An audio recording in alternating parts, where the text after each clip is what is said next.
কখনো কি ভেবে দেখেছেন আপনার এলাকারই একটা ছেলে হিন্দু, কারণ সে জন্মেছে হিন্দু ঘরে, আর আপনি মুসলিম, কারণ আপনি জন্মেছেন মুসলিম ঘরে।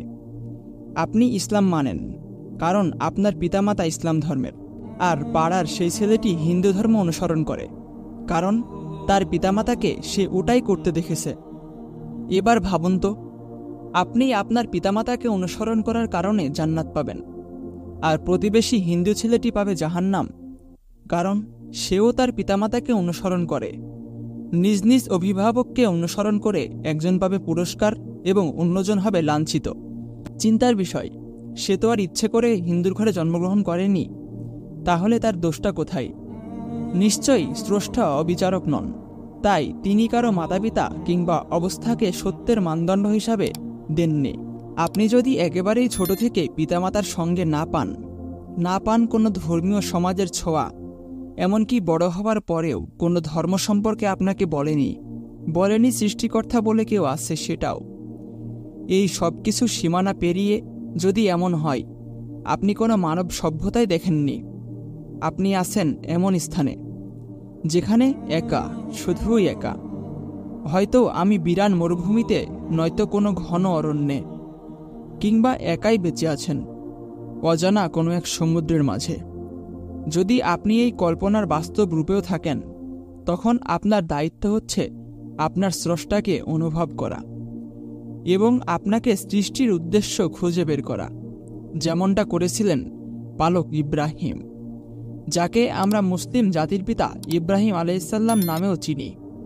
এমন করে যদি আপনি আপনার সৃষ্টিকর্তাকে খুঁজে বের করতে পারেন, বুঝতে পারেন আপনার সৃষ্টির উদ্দেশ্য, অনুভব করতে পারেন আপনার দায়িত্ব কর্তব্য, অনুসরণ করেন তার আদেশ নির্দেশ, আত্মসমর্পণ করেন আপনার সৃষ্টিকর্তার কাছে, তবেই আপনি মুসলিম। খান বংশের ছেলে খান নয়, মুন্সির ছেলে মুন্সি নয়। এমন করে চৌধুরী, শেখ, বিশ্বাস, ফকির, তালুকদার, মণ্ডল, মোল্লা, ফরাজি ইত্যাদি, আপনি যেই বংশেরই লোক হন না কেন, আপনি ওই বংশের জন্ম, সেই বলেই আপনি তাদের অন্তর্ভুক্ত হয়েছেন। কিন্তু ইসলামে এমন কোনো সুযোগ নেই। মুসলিম ঘরে জন্মালেই মুসলিম থাকা যায় না। হ্যাঁ, আপনি যে কোনো লোকের ঘরে জন্মান না কেন, আপনি মুসলিম হয়ে জন্মান। এমনকি সৃষ্টির প্রতিটি শিশুই মুসলিম অবস্থায় জন্মায়, তবে আপনার আক্কেল হওয়ার পরেই আপনি বেছে নেন আপনার পছন্দ। তাই তো শুধু আকুলধারী সুস্থ মস্তিষ্কের অধিকারী অথবা বিবেকবানরা জিজ্ঞাসিত হবে। মুসলিম এবং অমুসলিমদের মাঝে এটাই হলো পার্থক্য। একজন মুসলিম তার সৃষ্টিকর্তার কাছে আত্মসমর্পণ করেছে, আর অমুসলিম আত্মসমর্পণ করেনি। আত্মসমর্পণ মানে হলো আপনার পছন্দ হোক বা না হোক, বুঝে আসুক বা না আসুক, ভালো লাগুক বা না লাগুক, আপনার কাছে সহজ লাগুক বা কঠিন লাগুক, আপনার প্রভু আপনাকে যা আদেশ করেছে, যা নিষেধ করেছে, তা সবকিছু নির্দ্বিধায় সংকোচহীনভাবে কোনো প্রশ্ন ছাড়াই মেনে নেওয়া, এটাকেই বলে আত্মসমর্পণ। এই বেসিক কথাগুলো সবাই জানে, তবে একটু বাস্তবতায় এসে ভাবুন তো, কোনো এক দোকানে বন্ধুরা মিলে আড্ডা দিচ্ছেন, পাশেই বসে আছে কোনো এক বিধর্মী ব্যক্তি। এর মধ্যেই মাগরিবের আজান হয়ে গেল, কিন্তু আপনি দিব্যি আগেকার মতনই আড্ডায় মেতে আছেন। বিধর্মী ব্যক্তিও নামাজে গেল না, কারণ সে আল্লাহর কাছে আত্মসমর্পণ করেনি। অপরদিকে আপনিও নামাজে যাননি।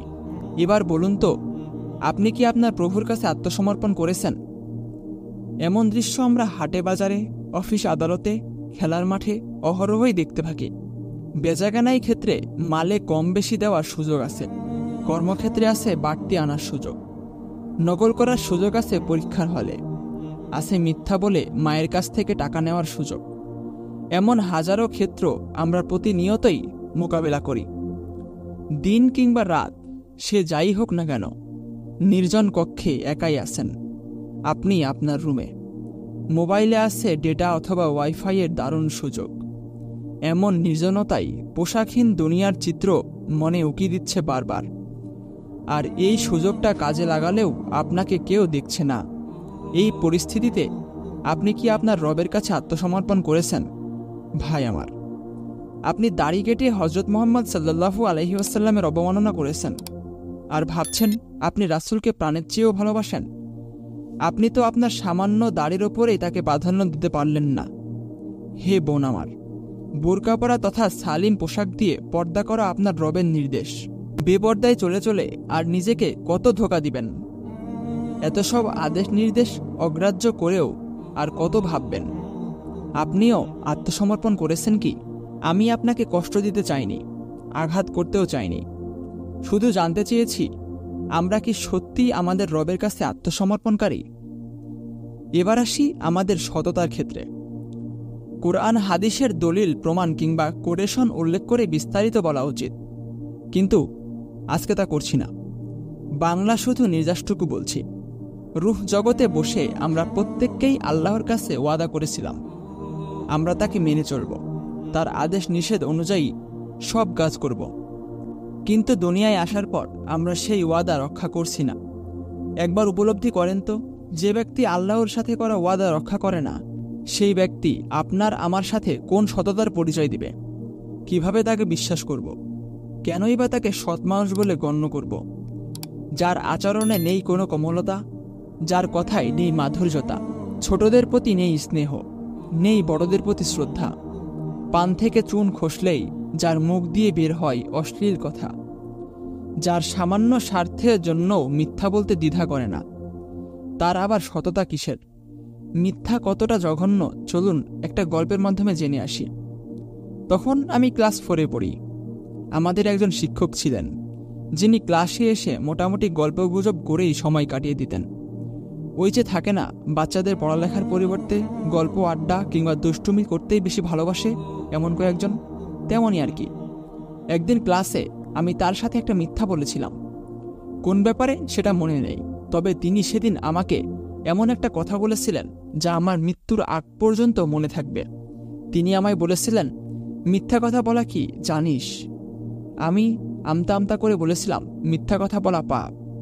তিনি বললেন, শুধু পাপ নয়, এটা মহাপাপ, কবিরা গুনাহ, মিথ্যা বলা হারাম। আচ্ছা, নিজের মায়ের সাথে জেনা করা কি জিনিস? আমায় চুপ থাকতে দেখে তিনি নিজে জবাব দিলেন, মায়ের সাথে জেনা করাও হারাম। তাহলে কেন সামান্য একটা মিথ্যা বলবি এবং এত বড় পাপী হবি? সেদিন আমার ছোট্ট হৃদয়ে বিশাল একটা ঝড় বয়ে গিয়েছিল। সেদিন এই শপথ করেছিলাম, জীবনে আর কখনোই মিথ্যা বলবো না। মনে হয় আজও সেটা রক্ষা করার চেষ্টাই করছি। সুবহানাল্লাহ। এই যে পুরো গল্পটি আজকে আপনাদের সামনে তুলে ধরার চেষ্টা করলাম, এই গল্পের যে শেষেরটুকু বললাম, শুধুমাত্র এইটুকু নিয়ে যদি আমরা ভাবি, তাহলে আমাদের আকল কোথায় যাবে একবার ভাবুন। আমাদের বিবেকবোধ কেমনভাবে নাড়া দেবে। তাই আসুন আমরা সকলেই এই সকল বিষয়গুলোতে আরও অনেক বেশি সচেতন হই।